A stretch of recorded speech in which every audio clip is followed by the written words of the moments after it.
The morning light filtered through the bathroom window in soft golden streams, but Olivia Bennett felt nothing warm about this moment. Her hands trembled as she held the pregnancy test, watching the second line darken into undeniable certainty. The small plastic stick felt impossibly heavy, like it carried the weight of a future she had never planned for. She sat on the edge of the bathtub in her modest Brooklyn apartment, her breath coming in shallow bursts. The test joined two others, on the bathroom counter, all displaying the same result. 3 confirmations of something that should have been impossible. Pregnant. The word echoed in her mind like a bell she couldn't silence. Olivia pressed her palm against her abdomen, feeling only the flatness there, but knowing that somewhere inside cells were dividing, a heartbeat was forming, and a life was beginning that would change everything. Vincent Castellano. His name rose in her thoughts the way it always did, unbidden and achingly clear. The man whose penthouse she had cleaned for the past 8 months. The man who barely looked at her for the first 6 weeks, treating her like part of the furniture. The man who had slowly, carefully, let her see past the armor of wealth and success to the loneliness underneath. 3 months ago, on a night when autumn rain had painted the Manhattan skyline in streaks of gray, everything had changed between them. She had arrived for her evening shift to find Vincent standing at the floor-to-ceiling windows, his reflection ghost-like against the darkening sky. He had been drinking, but he wasn't drunk. He was breaking. His father had been diagnosed with stage 4 cancer that morning. Richard Castellano, the legendary Wall Street titan, had 6 months to live. Vincent had stood there, this man who controlled billion-dollar empires, completely shattered by something money couldn't fix. Olivia had done what felt natural. She had made tea, sat with him, listened as he talked about his father with a mixture of love and resentment she understood too well. She had shared her own story of loss, of growing up without her mother, of understanding that some wounds never fully heal. When he had reached for her hand, it hadn't felt like a billionaire touching his housekeeper. It had felt like 2 people who had found an unexpected harbor in each other's loneliness. What followed had been tender and desperate all at once, a moment of connection neither of them had been looking for, but both had needed. Afterward, as they lay in the tangle of his expensive sheets, Vincent had whispered the words that now haunted her. "I can't give you more than tonight, Olivia. I can't give anyone more than this." She had smiled sadly, tracing the line of his jaw. "I'm not asking for more. You should know something. When I was 19, I had bacterial meningitis. It was severe. The doctor said the fever and infection damaged my reproductive system. I can't have children. I've known for 13 years. His voice had been flat, resigned, as though he had made peace with this truth long ago. Olivia had held him tighter, feeling the pain in those words, the years of watching others build families while he stood outside that possibility. "Then we'll just have tonight," she had whispered. The next morning, she had woken alone. An envelope sat on the nightstand with 3 months of her salary inside and a note in his precise handwriting. "Thank you for your kindness. Your position will always be available, but I'll understand if you choose not to return."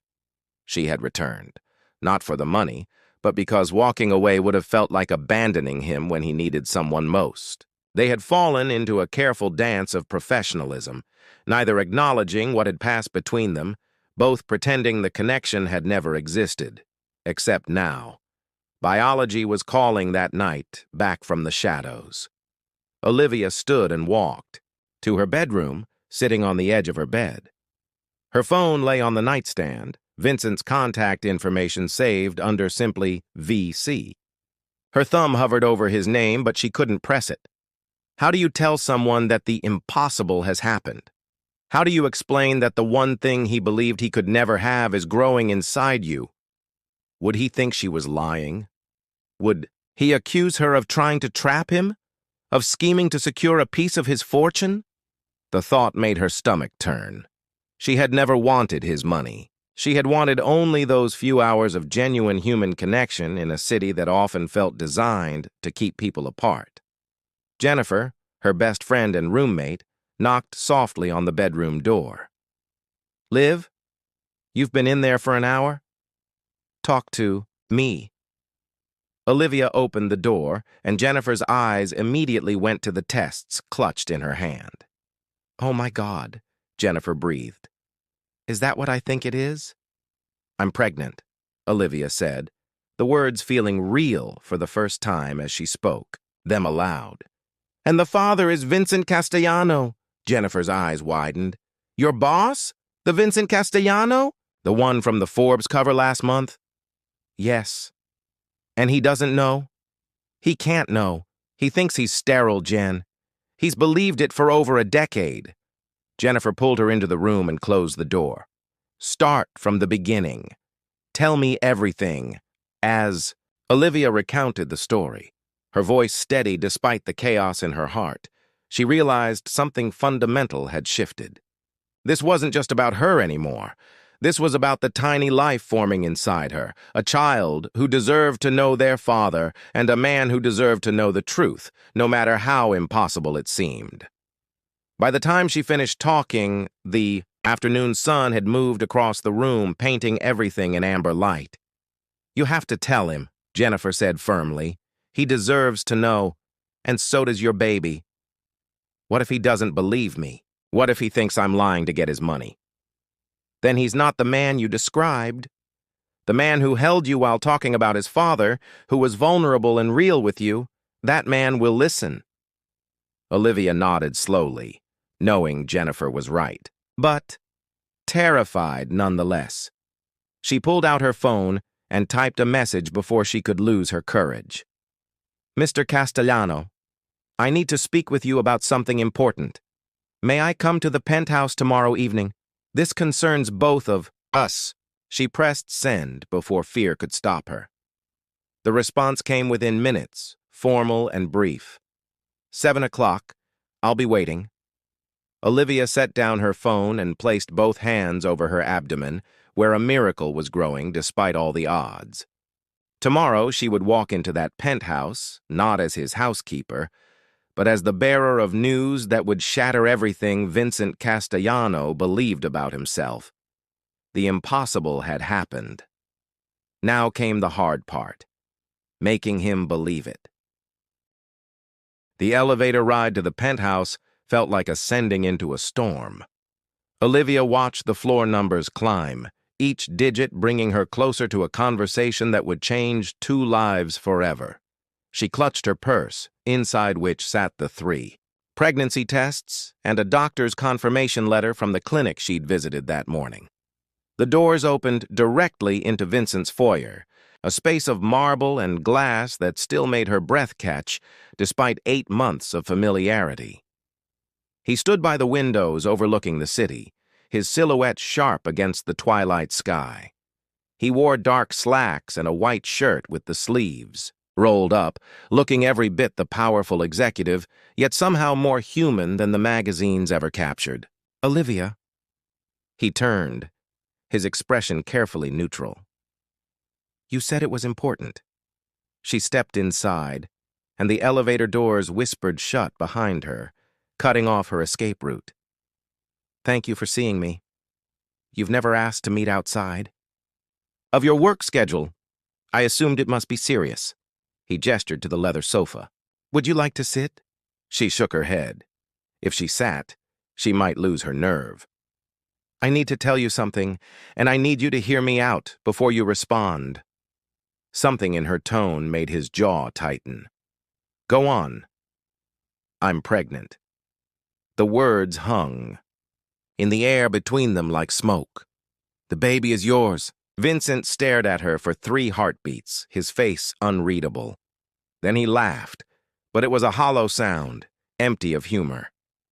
"That's impossible. I know what you told me. I know what you believe about yourself. But Vincent, I'm 12 weeks pregnant, and you're the only man I've been with in over a year." His expression hardened, the vulnerability she'd once seen replaced by cold calculation. "Is this some kind of scheme? Did someone put you up to this?" The accusation stung like a physical blow. "No, this is real! I've been told by multiple doctors that I cannot father children. The infection I had at 19 destroyed any possibility of that. So either you're lying about the timeline, or you're lying about who the father is." Olivia reached into her purse with shaking hands and pulled out the pregnancy tests and the letter. "Here, these are from this morning. My doctor confirmed it yesterday. I can give you her information if you want to verify." Vincent took the papers but didn't look at them. His eyes stayed fixed on her face, searching for deception. "Why would you come here with this? What do you want from me?" "I want you to know the truth. This baby deserves a father who knows it exists. A father." He laughed again, the sound sharper this time. "You're claiming I'm a father when that's medically impossible. Then explain this." She thrust the doctor's letter toward him. "Explain how I'm pregnant if not by you." He finally looked down at the papers in his hands, his expression shifting from anger to confusion as he read the clinical confirmation of her pregnancy, the estimated conception date that aligned perfectly with their night together. "This doesn't prove anything," he said, but his voice had lost its certainty. "Then let's go to your doctor. Tomorrow. We'll do whatever tests you need. I'll submit to a paternity test as soon as it's safe for the baby. I'm not asking you for money or marriage or anything except acknowledgement of the truth." Vincent walked to his bar and poured himself 2 fingers of whiskey, downing it in one swallow. When he turned back, the armor had cracked slightly. She could see fear underneath the anger. "Do you understand what you're asking me to believe? I've spent 13 years knowing I could never have this. I've built my entire life around that limitation. And now you're telling me it was all wrong?" "I'm telling you what is, whether it makes sense or not." He set down the glass with careful control. "My doctor is Dr. Raymond Hammond at Presbyterian. I'll call him tonight. We'll get an appointment for tomorrow." "Okay. If this is real, if somehow this is actually happening, it changes everything."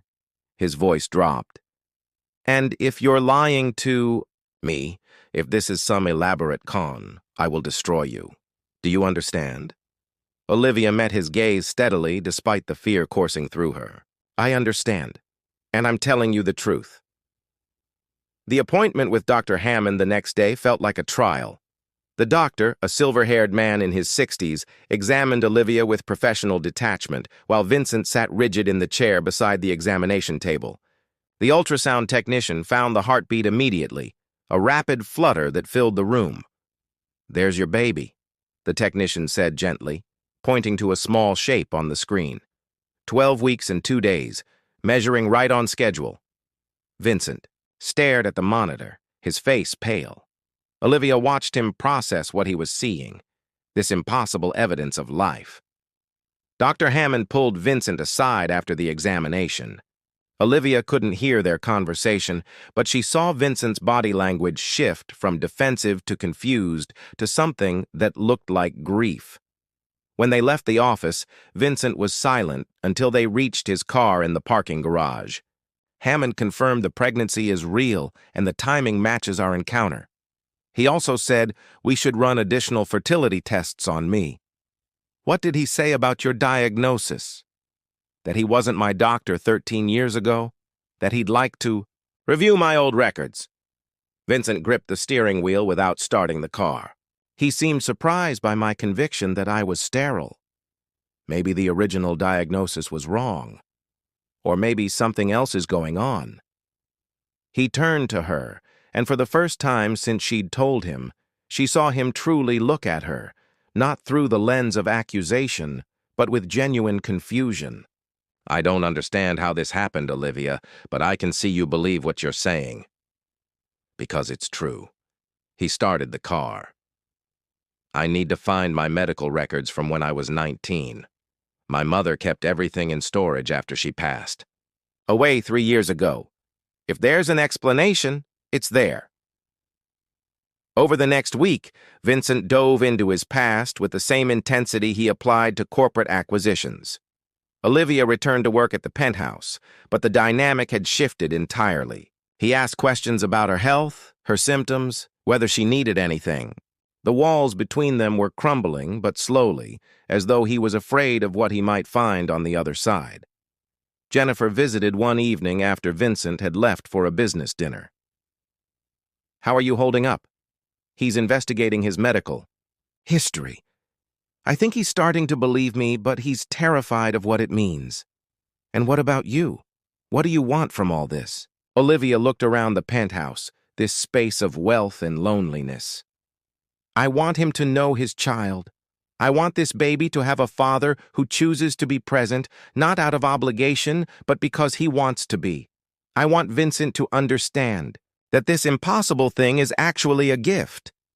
"That's a lot to want from a man who's spent 13 years believing he was broken." "I know. But he's not broken, Jen. He never was. And somehow, I have to help him see that." 3 days later, Vincent called her at midnight. "I found them. The records from my hospitalization. Can you come to the penthouse tomorrow morning?" "What did you find?"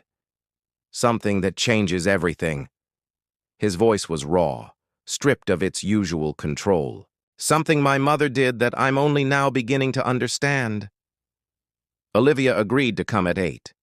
As she ended the call, she knew they were about to cross a threshold from which there would be no return. The truth was coming, and with it, the possibility of healing or the final shattering of whatever fragile connection they'd built. The morning sun cast long shadows across Vincent's study when Olivia arrived. He sat behind his desk, surrounded by manila folders and yellowed medical documents spread across the polished surface like pieces of a broken puzzle. His eyes were red-rimmed, and she realized he hadn't slept. "Vincent," she said softly, stepping into the room. He looked up, and the expression on his face made her heart clench. It wasn't anger anymore. It was devastation. "My mother lied to me." His voice was hoarse.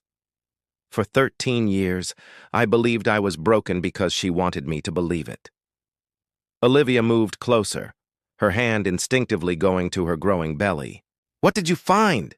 Vincent picked up a document with trembling hands. "This is the real report from my hospitalization when I was 19. Yes, I had bacterial meningitis. Yes, it was serious. But according to the infectious disease specialist who treated me, there was no permanent damage to my reproductive system. They monitored me for 6 months after recovery. Everything was normal." He set it down and picked up another paper. "And this is the report that was given to me when I asked about fertility at age 20. It's from Dr. Gerald Morrison, my mother's personal physician. It says the infection caused irreversible sterility, except Dr. Morrison wasn't even my treating physician. He never examined me during my illness. I don't understand. Why would your mother do that?" Vincent stood and walked to the window, his reflection ghostly in the glass. Control. She always needed control. When I was 19, I was dating a woman she didn't approve of. Rachel was from a working-class family, studying art history, everything my mother considered unsuitable for a Castellano heir. After I recovered from the meningitis, my mother sat me down and told me I could never have children. She said it with such certainty, such clinical detachment, that I never questioned it. She paid the doctor to lie. More than that, she orchestrated an entire false medical history. He turned back to face her. "I found canceled checks in her personal files, payments to Dr. Morrison over the course of 5 years, payments that stopped only when she died." Olivia felt anger rise in her chest. "She stole 13 years from you. She took away your choice to have a family." "She took away more than that. Rachel left me when I told her about the diagnosis. I watched friends get married and have children while I stood on the sidelines, believing I was incapable of that life. I built walls around myself because I thought there was no point in letting anyone get close. What could I offer them?" His voice broke on the last words. and Olivia crossed the room to stand beside him. She took his hand, feeling the tension in his fingers. Your mother was wrong. She was cruel and controlling, and she hurt you deeply. But Vincent, you're not broken. You never were. I need to see my father. He looked at her with sudden urgency. He's at hospice now. The cancer has progressed faster than expected. If he knew about this, if he was part of it, I need to hear it from him. They drove to the hospice facility in silence, Vincent's jaw clenched as he navigated through morning traffic. Richard Castellano's room was filled with afternoon light and the antiseptic smell of medical care. The once powerful man looked small in the hospital bed, his skin paper-thin, his breathing labored. Vincent. Richard's voice was barely a whisper.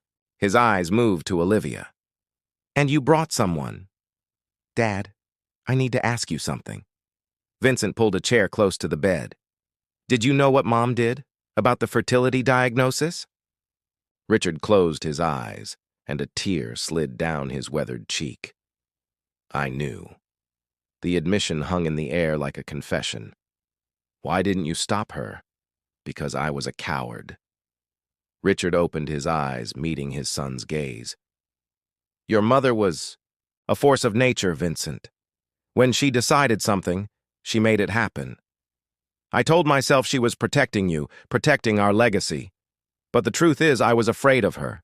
I chose peace in my marriage over honesty with my son.